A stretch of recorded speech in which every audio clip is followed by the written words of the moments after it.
Bleu Cinéma, épisode 7. Spécial Expo 67. J'ai mis ma casquette des expos. Mon chandail du Laforge. 1967, Laforge, le vieux skidoo. Le vieux skidog. Hey, Laforge, devrais me sponsor. J'ai pas vraiment d'argent. Hein. J'ai plus d'argent. Chris Sept-Îles, là, Calis, ouais, donc. En tout cas, Laforge. Envoyez-moi 20$ par mois, ça va payer mon serveur iTunes. Wow! Mais en tout cas, non, mais je nous fais des blagues, là. OK. Fait que spécial Expo 67. L'Expo 67, on est en 1967. Le maire Drapeau, qui fait ben des affaires, décide de ramener l'exposition universelle. 60 pays, 61 avec le Canada qui sont représentés sur l'île Sainte-Hélène puis l'autre île. Là. Je sais plus si le Concorde, non, je sais plus. En tout cas. Fait que on connaît l'Expo 67 pour ben des affaires, ben des innovations techniques dans plein de domaines. Je sais pas tout, là, je suis pas un expert en l'histoire d'Expo 67, mais je suis un peu plus par rapport au cinéma. C'est-à-dire qu'il y a beaucoup de choses par rapport au cinéma qui se sont passées à l'Expo 67. Il y a beaucoup d'installations et beaucoup d'innovations techniques aussi, majeures qui ont eu lieu, qui ont pris place à l'Expo 67, notamment par rapport aux technologies IMAX. Toutes les pionniers de technologie IMAX étaient présents et ont projeté des films là-bas. En l'occurrence, Roman Croitor, Graeme Ferguson puis Robert Kerr. 3 pionniers des technologies IMAX. Ils étaient tous là, aussi. Puis il y a eu 8 installations cinématographiques qui ont pris place à l'Expo 67. Je ne vais pas parler des 8 là, parce que ça va être long en tabarnak, là, mais je vais parler de 3 en particulier. Mais je vais mettre les noms dans la description, le nom des films, des installations pareilles dans la description, sans même parler. Par exemple, juste, by the way, il y a un film qui s'appelle Nous sommes jeunes, qui a été présenté à l'Expo 67, qui a été fait par Francis Thompson puis Alexander Hamid. Alexander Hamid a co-réalisé Meshes of Afternoon avec Maya Deren. Fait que Maya Deren, pas une pied de céleri, mettons. Là. Meshes of Afternoon, checkez ça, là. Je pense que c'est sur Internet en plus, c'est full facile à trouver. Film de l'avant-garde américaine des années 40, là, de l'après-guerre. Genre. En tout cas, Alexander Hamid était là. Fait que. En tout cas. Fait que je vais juste parler de trois installations vraiment importantes qui ont eu lieu. Voyons, qui ont eu lieu là-bas. Tabernouche. Il s'agit de Labyrinthe, La Vie polaire, puis Canada 67. Canada 67. Fait que Labyrinthe.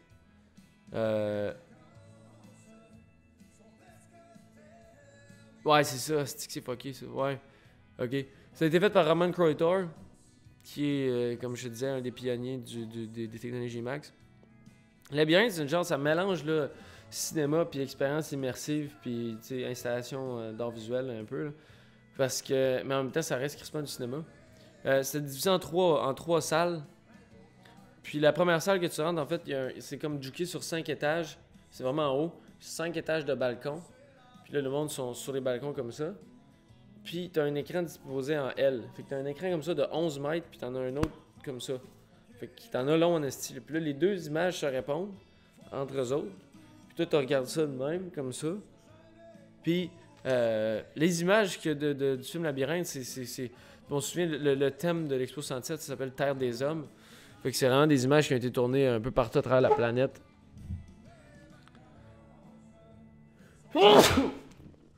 Tabarnak. Tout débranché, c'est. Calice. Fait que c'est ça, ces images là, qui sont tournées partout dans le monde, jusqu'en Afrique, puis dans Russie, puis tout partout. C'est crissement exotique comme propos. Là. Puis après, t'avais une salle de transition qui avait pas vraiment de film d'exposé à l'intérieur. T'avais des images, des projections, mais c'était pas vraiment du cinéma. Puis cette salle-là menait à la troisième salle qui... c'est juste... ça, c'est fucked up, man. C'est 5 écrans disposés en croix. Fait que 1, 2, 3, 4, 5. Comme ça. Puis c'est encore là, des images. Il y a une genre de ligne narrative qui était... Ah, c'est ça. C'était par rapport à un mythe grec. Ah, fuck, man. Attends, faut que je check. Juste checker, là. Sur Canada 67.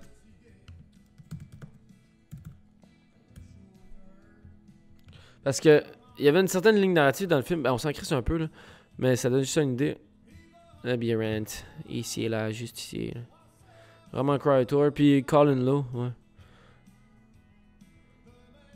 Le mythe du Minotaure, ok. Je sais pas trop pourquoi, là. En tout cas, c'est 2 images de 70 mm, ça c'était le début. Puis après, t'arrivais dans un auditorium, c'est dit, on entrait dans un auditorium conventionnel. Dans cette troisième salle, le film était projeté sur 5 écrans disposés en forme de croix. Ce film, co-réalisé par Roman Creator, Colin Lowe et Hugh O'Connor, est monté par Tom Daly. Tom Daly l'a monté puis il l'a produit. Proposait à différentes images tournées à travers le monde, jungle africaine, magasin rayon à Moscou, funérailles de Winston Churchill à Londres, entre autres.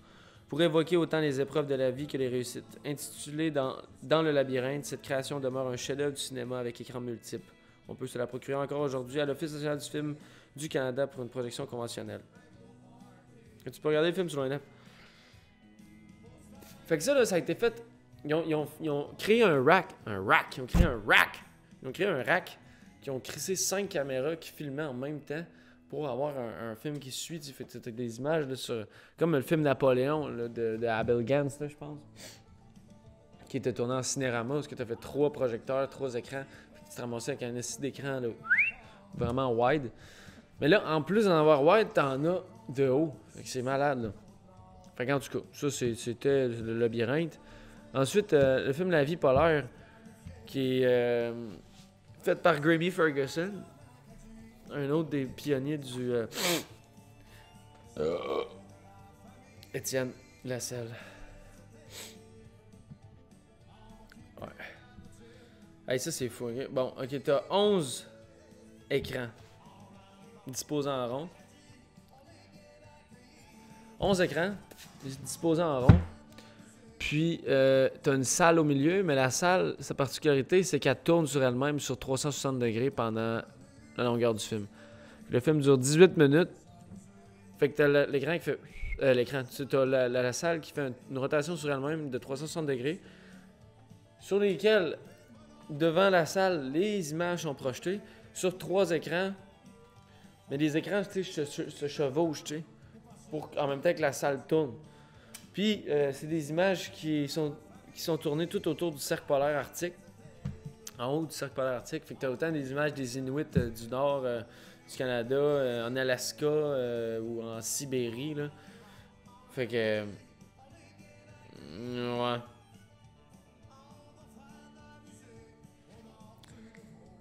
Ouais, c'est ça. Fait que...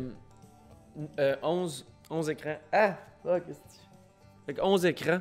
Une salle qui tourne, c'est Chris. Une salle, la salle, elle tourne sur elle-même. C'est comme du... Ah, il y a cette petite calice. C'est malade, là. En tout cas, là, le projecteur est à l'arrière. Puis... ah, c'est 28 minutes, le film.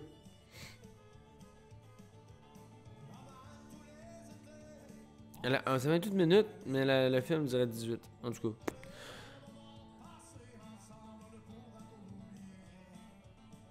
C'est ça. Fait que des fois, tu sais, c'est ça. Les images se suivaient. Tu sais, mettons 1, 2, 3, ça se suivait, c'était la même image. Des fois, c'était fragmenté, c'était comme 3 images différentes. Enfin, toujours est-il que La vie polaire, gros film, Grammy Ferguson. Pas des niaiseux, là, ces gars-là, là. Puis, la dernière installation que je vais parler, c'est Canada 67, faite par Robert Barclay. Je sais pas trop c'est qui, ce gars-là. Un esti de no-name, un Chris de cave, là, sûrement. Un maudit con. Ouais, Canada 67, là, qui est une genre d'hymne patriotique au Canada, là, qui a qui a été commandité par l'Association des compagnies de téléphones du Canada.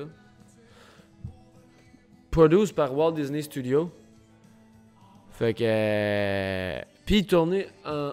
La particularité de ce film-là, ça ressemble un peu à Canada 67, à la vie polaire. Dans le sens où c'est des écrans qui sont disposés en rond. Sauf là, il n'y en a pas 11, il y en a 9. Puis sont projetés tout en même temps. Fait que t'as 9 écrans, un énéagone, tourné autour de toi. Puis toi, t'es dans le milieu.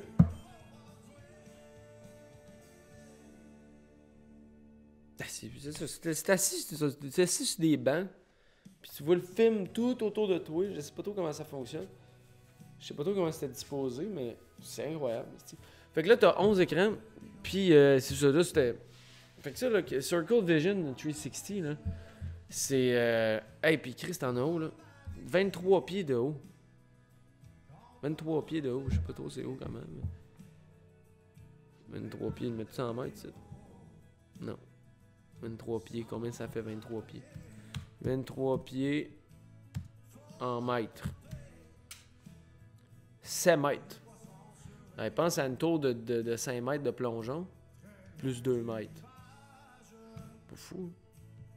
Fait que c'est ça, le Circle Vision 360, c'est legit 9 caméras, juquées encore une fois sur un rack, comme dans Labyrinthe où ils ont mis 5 caméras pour filmer leur film en croix. T'sais. Là, t'en as 9 disposés en rond qui filment tout en même temps puis qui recordent tout ce qu'il y a autour. Puis, aïe aïe. Je suis fatigué, c'est-tu. Calice.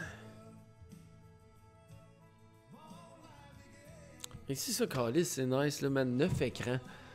En même temps, tout est dans le milieu, man. T'imagines quand t'es immersé dans cet écran de 7 mètres. Et c'est haut 7 mètres, là. 7 mètres, c'est haut en esti, là. 23 pieds. 23 sous-marins Subway de haut. C'est haut, là. Ah, les gars.